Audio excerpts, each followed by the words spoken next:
Hello my YouTube family, કેમ છો મિત્રો? બધા મજામાં થજો. સ્વાગત છે તમારું અમારું દેશી વ્લોગમાં. તો આજ ફાઇનલી મિત્રો આપણે ઘરે બનાવવાનું છે પનીર ટીકાનું શાક. તો અત્યારે આપણે પનીર ટીકાનું શાક બનાવવાનું છે, એની માટે આપણે તૈયારી ચાલુ કરી દીધી છે. તો હું તમને બતાવું કે કેવી રીતે આપણે તૈયારી ચાલુ કરી છે. તો કન્ટિન્યુ મિત્રો આપણે વિડીયોમાં બન્યા રહેજો. હું તમને બતાવીશ કે કેવી રીતે પનીર ટીકાનું શાક બને. તો કન્ટિન્યુ આપણે વિડીયોમાં બન્યા રહેજો. તો તમને ચાલો હું બતાવું કે કેવી રીતે પનીર ટીકાનું શાક બનાવીએ.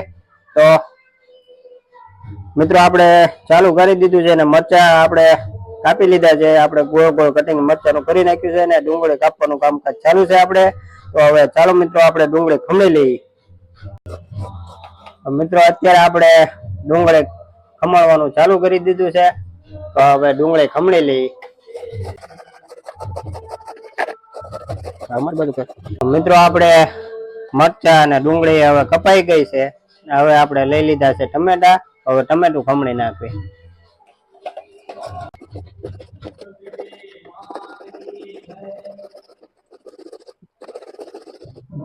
તો ફાઇનલી મિત્રો આપણે હવે મરચા ડુંગળી અને ટમેટા કપાઈને થઈ ગયા છે રેડી. અને હવે આપણે પનીર ટીકાનું શાક બનાવવાનું છે, એની માટે હવે વઘાર કરવાનો છે. તો હવે કરી નાખવી વઘારની તૈયારી. તો તમને બતાવું કે ટમેટા મરચા અને ડુંગળી ખમણી નાખી છે.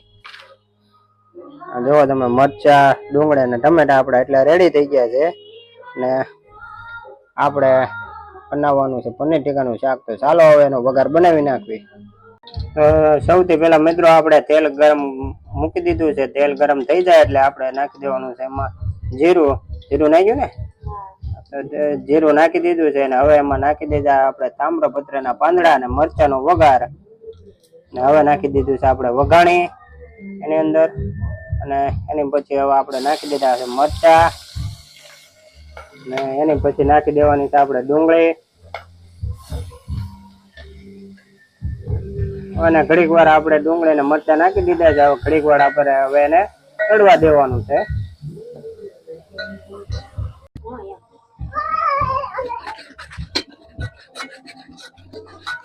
એટલે આપણે સોટી ન જાય એની માટે આપણે થોડી વાર આમ હલાવતું રહેવાનું છે. પછી આપણે એટે જે આપણે ટમેટા ને એવું નાખેલું હોય એ સોટી ન જાય એના માટે ધીમે ધીમે આવી રીતે આપણે હલાવતું રહેવાનું. તો મિત્રો આ ગ્રેવી સડી ગયા એટલે એમાં આપણે હવે જે આપણે મરચું ને એવું આપણે હળદર નાખી દીધી છે. મરચું ને જે નાખવાનું હોય એવી રીતે આપણે નાખી દેવાનું છે. હળદર આપણે નાખી દીધી છે. એની પછી આપણે નાખી દેવાનું છે મરચું નાખી દીધું છે આપણે. ને હળદર મરચું નાખીને આપણે ધીમે ધીમે હલાવવાનું રહેશે. આવી રીતે ધીમે ધીમે હલાવતું રહેવાનું. બટાઈ ગરમ છે. એની પછી જે આપણે મીઠું નાખી દીધું છે.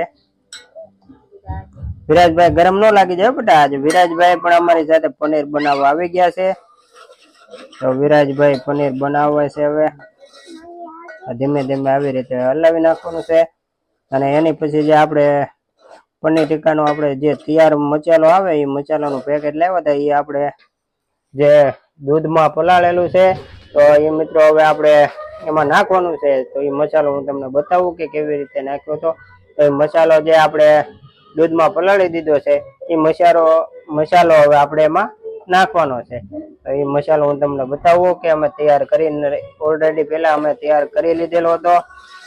તો એ મસાલો આપણે આ છે. અને આપણે એમાં દૂધમાં એને પલાળી દીધો છે. અને પછી જે આપણે એને હલાવીને મૂકી દીધો હતો એ મસાલો આપણે એમાં એડ કરી દેવાનો છે.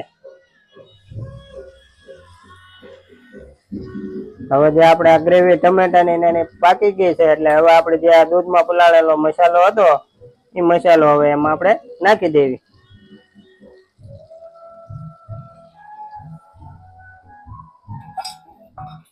પછી એને આપણે ધીમે ધીમે હલાવી નાખ્યો એટલે આપણે એકદમ જે આવી રીતે હોટલમાં બનાવે એવી રીતે આપણી ગ્રેવી તૈયાર થઈ જાય. ને હવે હાલો આપણે પનીર કાપવાનું બાકી છે તો હું પનીર કાપી નાખું. એટલે મિત્રો આપણે જે આ પનીર લાવ્યા હતા એ પનીર લઈ લીધું. હવે પનીર કાપવાનું છે. તો આપણે એને થોડીક આપણે એને પનીરને ખમણવાનું છે ને થોડા કટકા બનાવવાના છે. તો હું હવે ખમણવાનું કરી દઉં ચાલુ. આપણે એટલું પનીર લાવ્યા છે. આપણે 2 જણાને ખાવાનું છે એની માટે આપણે બનાવવાનું છે પનીર. તો હવે આપણે આમાંથી અડધું ખમણવાનું છે અને અડધું એને આપણે પનીરના કટકા કરી નાખવાના છે. આવી રીતે આપણે કટકા કરવાના છે.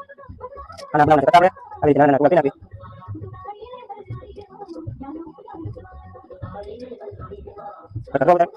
આપણે એટલું આપણે કટકા કરી નાખ્યા છે. અને એટલું જે આપણે પનીર વધ્યું છે એને આપણે ખમણી નાખવાનું છે. એટલે આપણે પનીર ભુરજી થઈ જાય અને પનીર ટીકા થઈ જાય. એક પનીરમાં આપણે 2 શાક બની જાય. એટલે હવે એટલું વધ્યું છે એને આપણે ખમણી નાખવી. આવી રીતે આપણી પાસે ખમણી હતી એનાથી આપણે ખમણી નાખવી.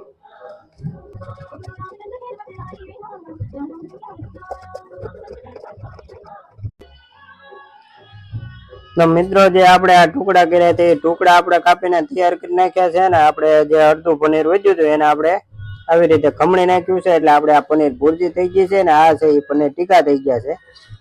એટલે આપણે એક શાકમાંથી આપણે 2 શાકનો સ્વાદ લેવાનો છે, પનીર ભુરજી અને પનીર ટીકા. તો અમારે થઈ ગયું છે ત્યાર. હવે એને નાખી દઈએ આપણે જે ગ્રેવી છે એ ગ્રેવી પાકી ગઈ છે. તો હવે જે આપણે એમાં છે ગ્રેવીમાં આપણે પનીર ભુરજી નાખી દઈએ અને પનીર ટીકા નાખી દઈએ એટલે આપણું શાક એકદમ તૈયાર થઈ જાય, એકદમ ટેસ્ટી.